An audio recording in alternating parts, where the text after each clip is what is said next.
Ooh, oh, we're getting some battles now. That's nice. Maybe Niantic fixed something in the past like 30 minutes because this has been pretty solid. What do I do here? I guess I stay in, right? They might bait me with X scissors. Ooh, what? Ledian? Huh.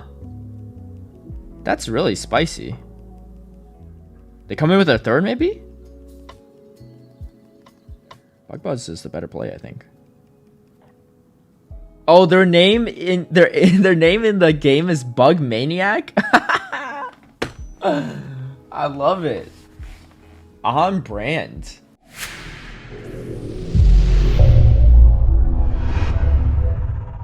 Hey everyone, I hope the Halloween event has been treating you well. If you're enjoying Halloween Cup more than Ultra League right now, then I got a good team for you all to try out. I've been able to climb quite a bit with this team. I think it's pretty balanced as well and has a lot of play against pretty much the entire meta. The team I'm running is Dragalge with Drapion as a safe swap and Jellicent in the back. Drapion, a super strong safe swap in this meta. I decided to run Gunk Shot on my Dragalge just because Outrage doesn't have too much play in this meta, and being able to land Gunk Shot on Azu a few times has really paid off. Before I dive into footage, a big shout out and thank you to all my patrons who've been supporting my content creation. If you also would like to have early access on my strategies and lineups, feel free to sign up in the link down below. Alright, so against Galvantula leads, Dragalge is pretty much an auto win, just because usually the backline is quite weak to it, and a pretty popular line that you'll probably see is Galvantula with Dragalge in the back and Jellicent in the back. I think Inadequates might have came up with this line.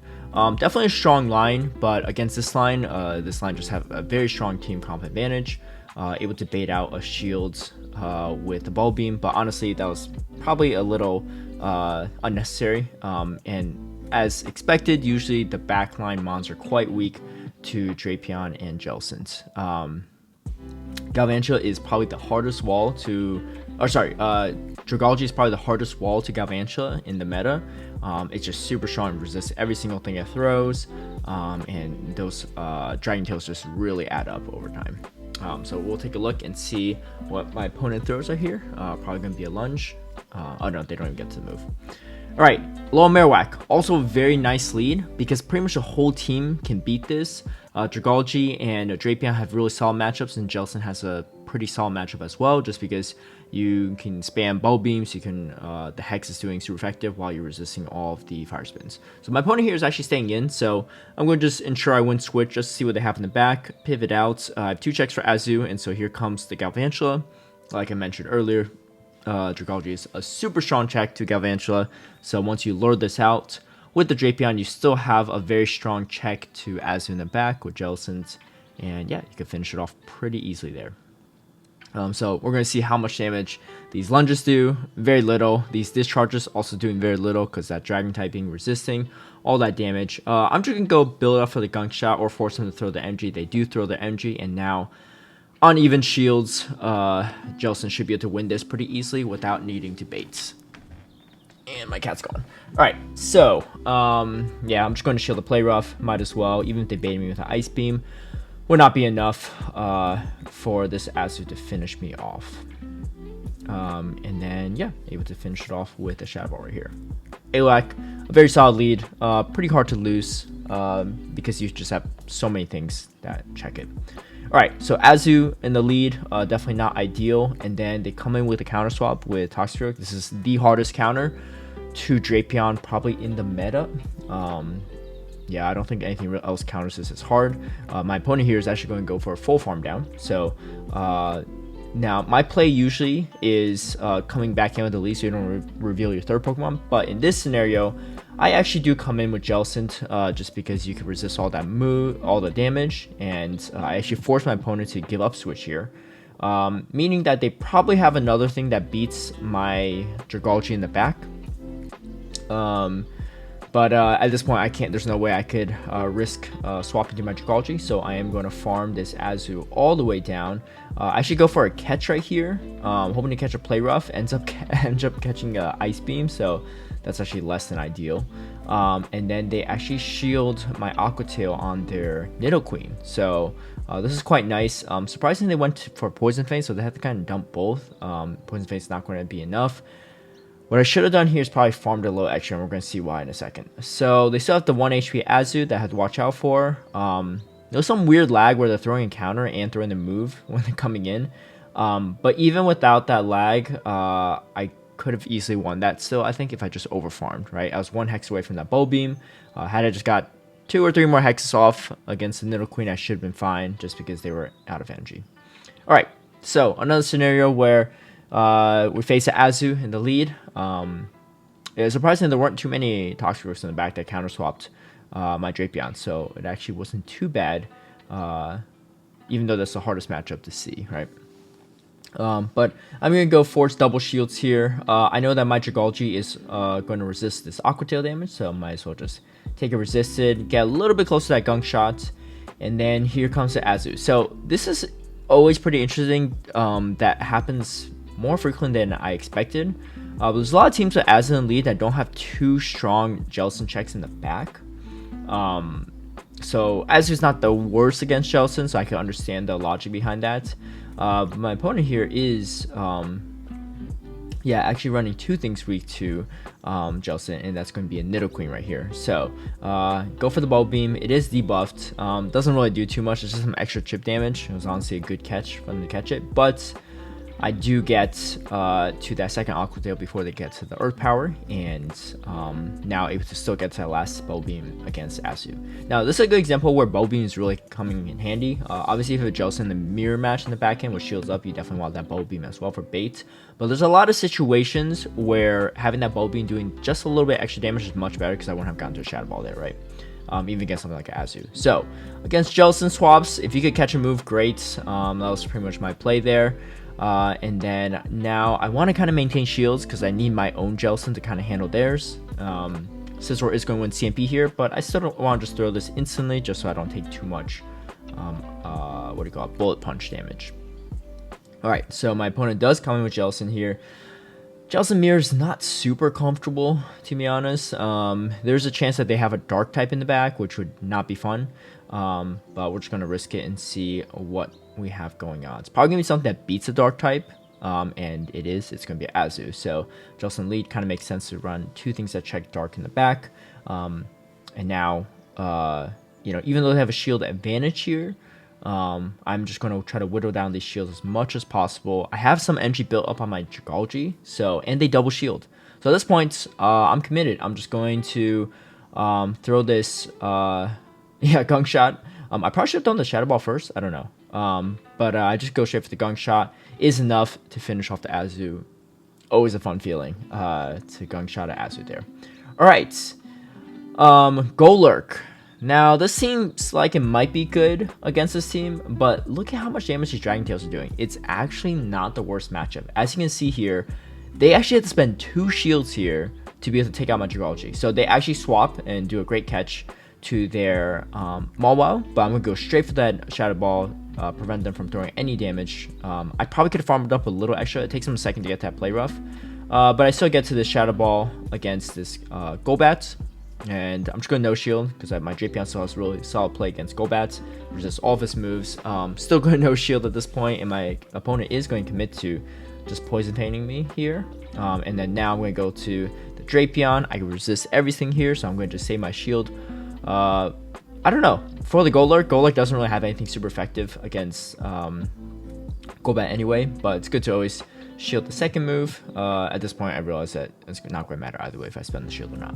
Yeah, so despite Golurk having super effective fast moves against Dragalge and Drapion, it's not so bad.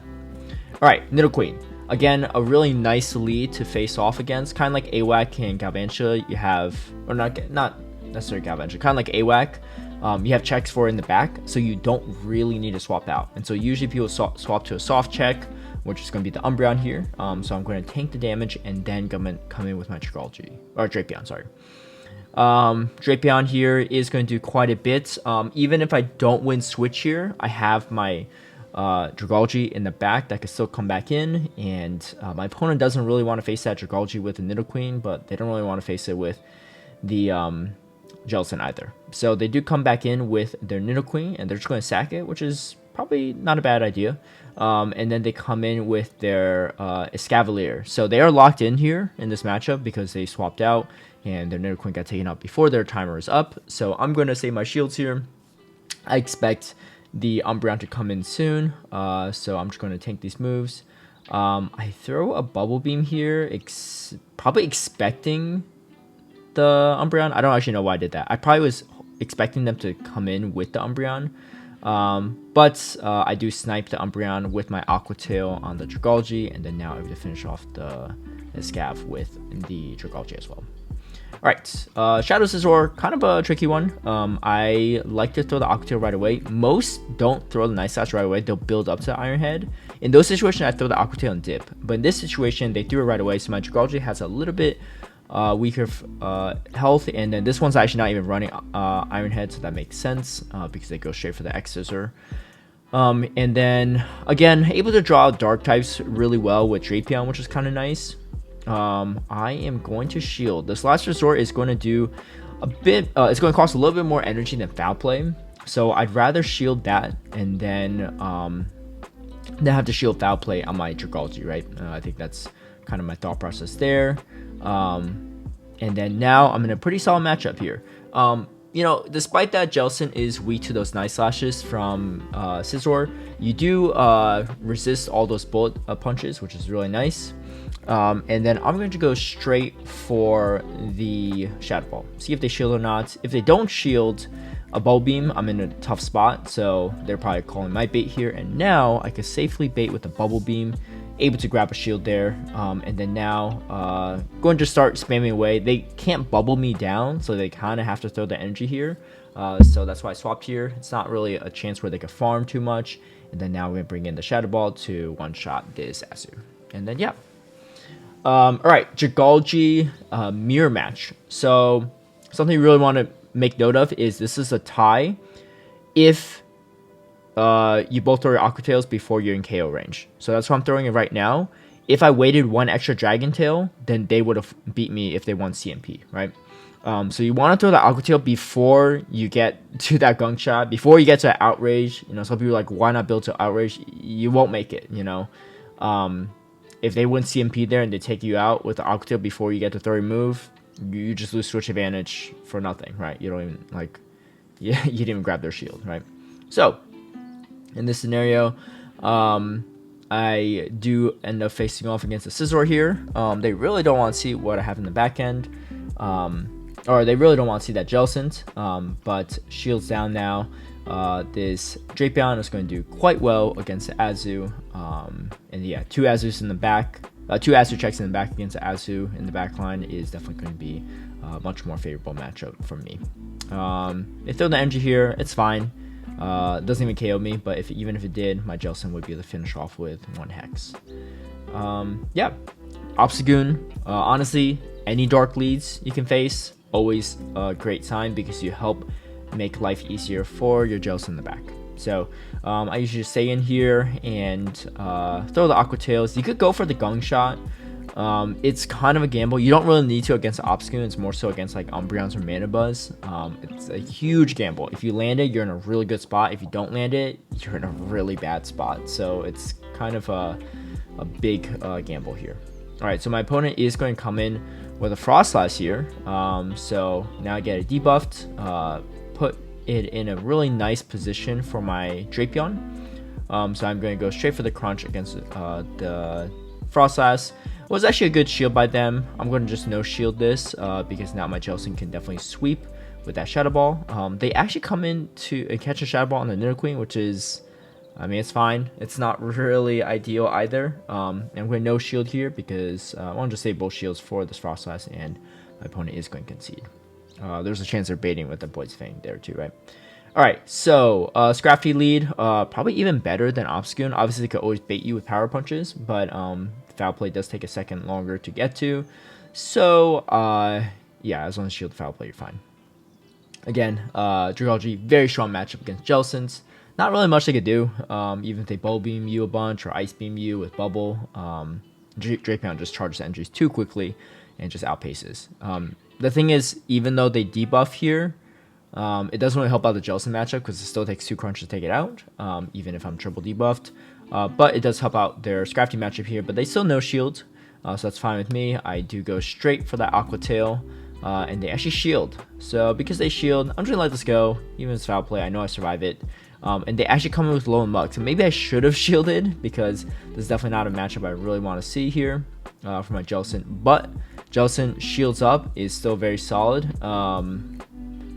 Yeah, I guess I just call bait there. I don't know, it's a little bit risky of a move, but I guess I figured I'd survive it, or they're probably going to bait me, and then going to go back-to-back Shadow Balls here and take out this Muck. Despite being resisted, the Shadow Balls still do quite a bit of damage, and then I come in and finish off with Dragalge there. So they're actually running Acid Spray Foul Play, which is kind of interesting. Alright, Sableye lead. Sableye, again, a really solid lead for the team because you don't want to see that against Jellicent. I'm going to shield the first one and then try to farm down for the second one. This foul play is going to hurt, but not enough to KO me. They actually swap out here, and then yeah, I guess I decided to just stay in here and probably farm down, just because I know that regardless of what moves this has, it's either Play Rough that does neutral or resisted with Iron Head / Power Punch. So I have a lot of energy on this, 100 energy actually, so going to go straight for, I thought they were coming with Sableye actually, so I threw the Bulb Beam, but ends up being Azu, still able to grab a shield there, which is quite nice. Like I said, Azu in the back end here, really tough to play for my opponents, just because yeah, that Drapion is just going to really outpace here. And then just no need to bait here, just going to go straight for the Sludge Bombs to KO the Azu.